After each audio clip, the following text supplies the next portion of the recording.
Torrential rains this morning, crazy stuff. A car goes into the ditch due to that. There's a car and a truck that managed to tangle up together. 2 flipped over semi-trailers. Load updates and more on this episode of The Clutch Trucker Channel. Clutch Trucker, filmed before a live and fuzzy studio audience. Yep, that is Rusty, the world-famous meatball dog.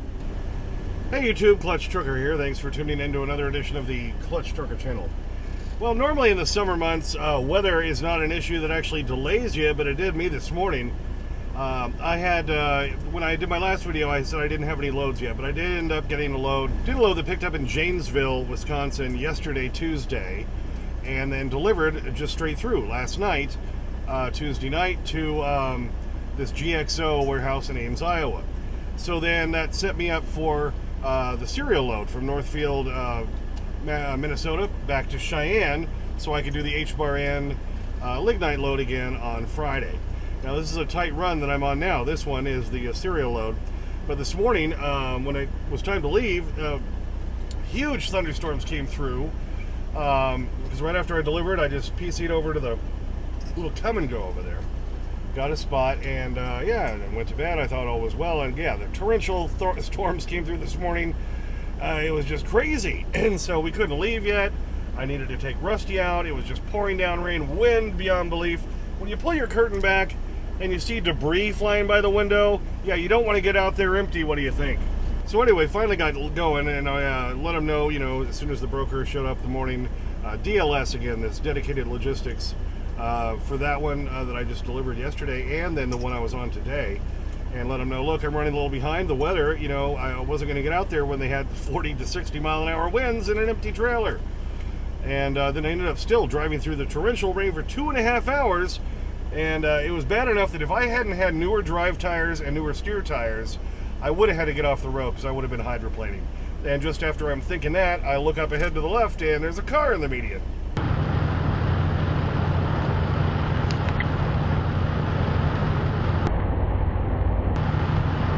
Yeah, if you don't believe how bad the rain was, here's a couple of screenshots from the Weather Channel on the radar. Yeah, this first screenshot, that's right around where that car was in the median. And then this one here is I'm just about to go into Minnesota. Oh! Holy merd, it was bad. It was really coming down. I had to keep slowing down a few times. And it was about a 3-hour drive up there to Northfield from where I was in Ames, Iowa. And yeah, got just crazy, crazy rain. And then as finally, after 2.5 hours of driving in torrential rain, as I'm getting closer to Northfield, then there's a wreck. Looks like a car and a truck tangled up. Yeah, they moved everything to the right shoulder already by the time we got up there, and they warned us about it. So you see there's the cop car, there's the officer talking to the truck driver, and look at the car. Looks like that mirror is a little out of skew. What do you think? Yeah, we were there after the fact. Looks like my best guess is, you know, one of them, like, probably from one lane to the other, smacked into each other. You saw that mirror on the car was kind of matched in, so I'm guessing maybe the truck was in the left lane, car was in the right lane, and who knows whose fault it was. So did get up there to Northfield. Since I was running late, they had to, you know, make me as a work-in, which was fine.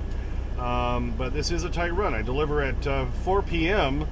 tomorrow afternoon, today being the 12th, Wednesday, and it's tomorrow afternoon at 4 o'clock. So it's like 850 loaded miles from pickup to delivery. So yeah, I drove here to York, Nebraska is where I'm at tonight, at the little Shell. I like parking at this one instead of the Petro with everybody and their dog. I got my dog after all. So yeah, we deliver tomorrow afternoon, so should just be able to make that work.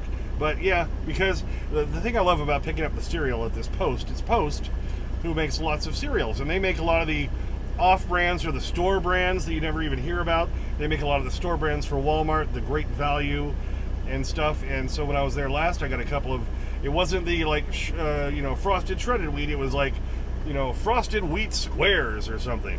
Well, got a different one like that this time. This is Millville, and I looked on the side, and this one is for Aldi. So they make cereal for Aldi. So here's what you know, people. Post, the ones who make all the name brands, are making the stuff for the grocery stores too. So it's going to be pretty good. So this is honey wheat puffs. Well, as when I was a kid growing up, this was called Super Sugar Smacks. I think they're called Super Golden Smacks now. But look, it's the exact same stuff. It's just this is the Aldi brand. the honey wheat puffs. Alright, so as I'm making my way, to where I am now, and I was in Iowa, within like 5 miles of each other, 2 semi-trailers flipped over. Looks like it had happened earlier in the day.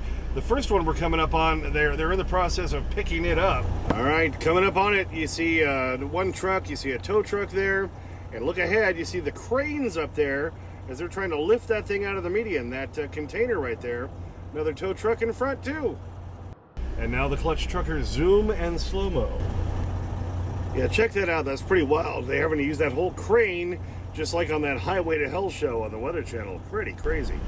Yeah, and then I forgot to save the video for the second one because I wasn't expecting something else. I saw we had to get over into one lane again. And I'm like, oh, I'm sure this is construction. And then right as I get up on it, I'm like, no, it's another flipped over semi. Within 5 miles of each other. All I can figure is it must have been really windy.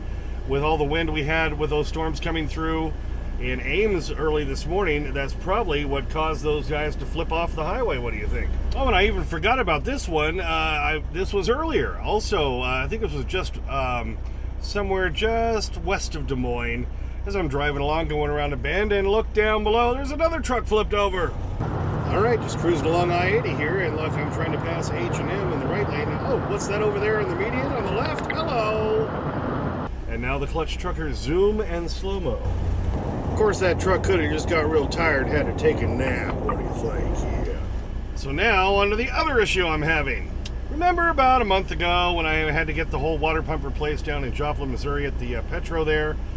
Also, but the shops are all called TA Truck Service, even if it may be at a Petro. And then a couple of weeks later, I had to have the little short hoses that go to the little short metal pieces that connect the whole water pump to the whole system replaced at the TA Truck Service in Evansville, Wyoming, because they didn't replace those little short hoses and had managed to, when moving the thing around, well, the brackets, the hose clamps cut into the hoses that were there, and so that caused a leak, and I barely made it back to Evansville after picking up this lignite load a couple of weeks ago.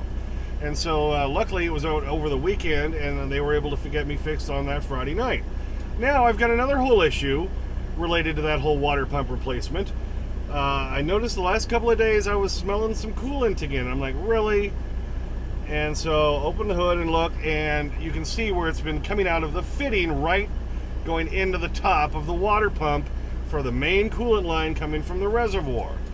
And I'm like, okay, this has got to be related to the same job. So I was filling up in Janesville yesterday, right after I picked up my load that I delivered last night. And they have a TA, it was at the TA, so I checked in for the TA shop. And I'm like, look, I just had this done. They had to eat this last repair because they didn't do it right. And I'm kind of thinking they need to do this one too. Maybe this can just be tightened. Pull it in the shop, and the guy looks at it, he's like, no, he tried to tighten them. He's like, no, there's an O-ring inside this little fitting in here that's on the top. And he says, that sure looks like the old one, and they should have replaced that when they did the water pump. So apparently this cupcake down in Joplin, Missouri, at the TA Truck Service down there, didn't do everything he needed to do when replacing a water pump. So now, thanks to him, I've got another issue I've got to deal with. This one is a much slower leak because it's metal fittings into metal piping. And so it's just, he said there's an O-ring in there that it's obviously, that was worn, that should have been replaced. He said every time I do a water pump, I know I have to do that or don't do it at all.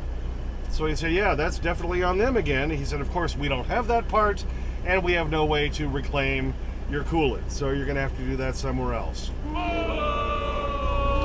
So now, this is something else I got to deal with. Didn't keep me from picking up my load, from delivering my other one yesterday, last night, and then picking up my load of cereal today. That's bringing me back to Cheyenne. I do have an account at Floyd's Freightliner in Cheyenne. I don't like to use them for service, but I'll try to get that part tomorrow after I deliver at the Walmart distribution center at 4 p.m.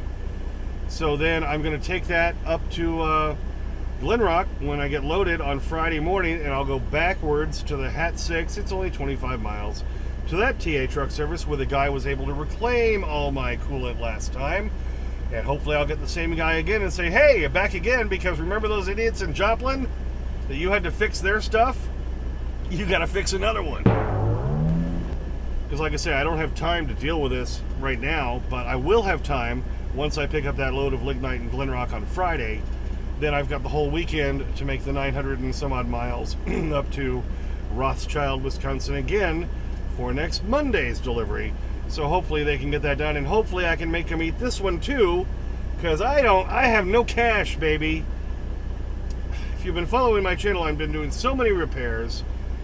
Most of the money I made has gone back into the truck, repairs and tires and everything else and drums, and been barely making any money. And my wife told me yesterday, we're like out of cash. We have no cash. We have no money. So I ought to try to make them eat this one, because again, this is something else they should have replaced when they did the whole water pump. So that's something else I got to deal with. Oh, joy! Fun of being an owner operator. Luckily, because this is metal fittings, metal tubes, and all that, it can't get worse, and so it is a fairly slow leak. I can make it, I can top off the coolant, and I can run about 500 miles, then I gotta top off some more. It shut me down just before Council Bluffs today. I had a gallon with me, I topped it off. I stopped at the TA in Council Bluffs. I bought 3 more gallons of coolant. Bought them with points, because I'm like cash poor. Been just draining my butt anyway. So hopefully that'll get me to Cheyenne, and then I'll buy another gallon or 2 there to hopefully get me up to Glenrock to pick up the load, and then maybe, hopefully, we can get this fixed over the weekend. What do you think? I keep saying it'd be nice if I could make it 2 to 3 weeks without any kind of mechanical incident. That would be nice, but apparently that's just not possible. But thank God for DLS and these serial loads, because they pay really well coming out of Minnesota to Cheyenne, and that always sets me up for that H-bar in one out of Glenrock, which is paying close to $2 a mile to go back to Wisconsin, because still the rates out of the Colorado, Wyoming area are paying 80, 90 cents, $1 at most for really heavy stuff too. It's ridiculous. Are they ever going to recover? It would be nice. Well, thanks for tuning in for that one. Got a few ass wagons and some stuff going on today. Torrential rains, and now it just chaps my butt that now I've got a second issue to deal with, thanks to that water pump repair down in Joplin, Missouri. Right, Rusty? Doesn't that just chap your butt? So shut up, Dad. Give me the bacon strips. Thanks for tuning in. Please subscribe. Please like and comment. I get to your comments as soon as I can. Sometimes takes a few days because I'm a working truck driver. Clutch Trucker on Instagram, Clutch Trucker on Twitter, where I always put some Rusty pics and stuff. And as always, sniff that magic YouTube fairy dust. Clutch and Rusty, out. Do you live in the suburbs or the city? The city. Do you own or rent? Rent. Are you my dad's brother? What's your record for consecutive questions asked? 39. So are you my dad's brother? I'm your dad's brother, all right. You have much more hair in your nose than my dad. How nice of you to notice. I'm a kid. That's my job. Okay, down here. Come on. And there it goes. Yep, on your pet bed. I love it. Because he's a begging strip dog. He's a begging strip dog. Sometimes it eats too fast and it starts to cough, but he's a begging strip dog. All right, yeah, finish that one, then I'll give you the other one. You keep looking over here. You know it's coming, don't you? All right, there it is. Oh, happy dog. Happy dog. Let me move my trash from you there, Rusty. Yeah, all over it tonight, boy. Yeah, it's super quick. Oh, there's a piece down there. I see that. Okay. All right. Yum, yum.